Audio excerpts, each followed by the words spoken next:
Martin Brundle stunned Lewis Hamilton with a statement nobody was expecting, not because it was aggressive, but because it was unavoidable. After analyzing Ferrari's 2025 season in detail, Brundle openly questioned whether Hamilton still had what it takes right now to beat Charles Leclerc. There was no emotion behind it, no attempt to provoke debate. It was a conclusion drawn from performance data, race outcomes, and season-long trends. When that kind of assessment comes from one of Formula One's most respected voices, it lands differently. It is not noise, it is a verdict. Hamilton's move to Ferrari was meant to redefine the narrative of the sport.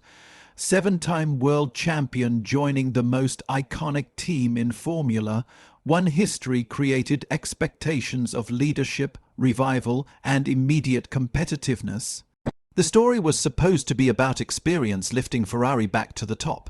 Instead, 2025 became a reminder of how unforgiving Formula One is when reputation meets reality. Despite moments of strong racecraft and flashes of intelligence, Hamilton finished the season without a single Grand Prix podium for the first time in his career, a statistic that fundamentally reshapes how that year will be remembered. Inside Ferrari, the comparison was impossible to escape. Charles Leclerc delivered all 7 of the team's podium finishes and ended the season 86 points ahead. This was not a matter of bad luck, strategy errors, or isolated weekends going wrong. It was a consistent pattern that played out across different circuits, conditions, and phases of the season. Leclerc repeatedly extracted more from the same car, and over a full championship, that kind of margin becomes decisive. Brundle's verdict was rooted in this contrast, not in nostalgia or expectation. What truly caught attention was how directly Brundle addressed the central question. When asked whether Hamilton still had the skill set to beat a driver of Leclerc's caliber, his answer left no room for interpretation. Not on this year's results, no softening, no qualifiers. In a sport where even mild criticism is often wrapped in diplomacy, that clarity stood out. It separated Hamilton's historic greatness from his present performance, and that distinction is one Formula One rarely allows drivers to avoid. Brundle also touched on something that legends often struggle to confront. Legacy is not static. It evolves with every season. His warning that Hamilton's statistics and reputation are not being enhanced by this Ferrari chapter was not an attack, but a reflection of how Formula One history is written. Dominant eras elevate reputations, but difficult seasons can subtly recalibrate how careers are viewed, especially when comparisons are made within the same team. At the same time, Brundle did not frame this as decline or finality. Instead, he pointed directly to timing. The 2026 regulation reset changes the context entirely. New power units, new chassis philosophies, and fundamentally different driving characteristics mean that current form may not translate cleanly into the next era. In Brundle's view, this reset is precisely why Hamilton is unlikely to walk away now. It represents opportunity as much as risk. Rather than retirement, Brundle sees a calculated period of evaluation ahead.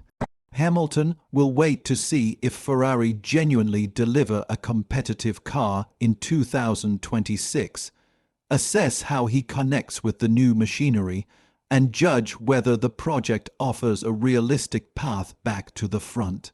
This will not be an emotional decision driven by frustration. It will be strategic based on performance potential and personal motivation. For a driver of Hamilton's experience, that distinction is crucial. Age inevitably hovers over this discussion. Hamilton will turn 41 before the 2026 season begins, a number that carries undeniable weight in modern Formula One. But Brundle did not suggest age itself is the limiting factor. The real issue is adaptability. how quickly can Hamilton adjust his driving style to a completely new technical landscape compared to a teammate who is already deeply embedded within Ferrari systems and culture. Qualifying performance became the clearest and most damaging symptom of Hamilton's struggles in 2025. 4 consecutive Q1 eliminations across sprint and Grand Prix sessions highlighted a vulnerability that repeatedly undermined his weekends before the races even began. In an era where track position often dictates outcome, starting deep in the pack turns races into exercises in damage limitation rather than opportunities to compete at the front. Nico Rosberg's analysis added another important layer. Pointed out that Hamilton's race pace still contained flashes of brilliance, proof that the core instincts, intelligence, and feel for racing have not disappeared. The issue was sharply concentrated in one lap pace. In modern Formula One, that weakness is ruthlessly exposed, regardless of racecraft or experience. Rosberg also offered a measured sense of optimism. With cars expected to handle very differently under the 2026 regulations, he believes Hamilton could rediscover some of the qualifying sharpness that has been missing. If that happens, the internal balance at Ferrari could shift rapidly. In Formula One, when confidence, car behavior, and qualifying performance align, momentum can change far quicker than reputation suggests. Lewis Hamilton has not avoided the comparison with Charles Leclerc. On the contrary, he has addressed it directly and without excuses. He has made it clear that the outcome of his first season at Ferrari has not affected him psychologically, but he has also contextualized it in a way that reveals just how complex the situation really was. Hamilton argues that stepping into Ferrari in 2025 meant entering an ecosystem that was already fully optimized around his teammate, not a neutral environment where both drivers started from the same baseline. Hamilton openly acknowledged that Leclerc operates within a structure that has been built and refined over 7 seasons. Engineers, processes, communication styles, and development directions have all evolved around Leclerc's feedback and driving style. It is, in Hamilton's own words, a well-oiled machine. By contrast, Hamilton arrived needing to build trust from scratch, learn Ferrari's internal language, adapt to different working methods, and even deal with changes inside his own side of the garage midway through the season. That kind of adaptation, especially at the highest level of Formula One, cannot be rushed or simplified. This context helps explain why the performance gap looked as stark as it did on paper. But as Martin Brundle's comments quietly underline, explanation does not cancel reality. Formula One is ultimately a results-driven sport. It does not reward context, process, or potential. It rewards lap times, qualifying positions, points, and podiums. And when Brundle looked at the cold evidence from 2025, he saw a season where one Ferrari driver consistently delivered and the other did not. For Ferrari, Brundle's verdict is uncomfortable but clarifying. The team is entering 2026 with 2 elite drivers, yet only one has recently demonstrated consistent performance under the current technical framework. The regulation reset offers a chance to reset that internal balance, but it also introduces risk. If the new car concept once again aligns more naturally with strengths, the same dynamic could persist.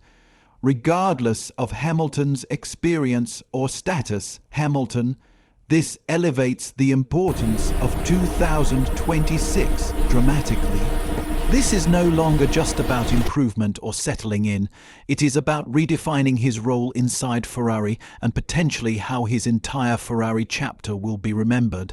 Bundle's words cut through reputation and legacy, forcing the focus onto the present moment and the immediate future.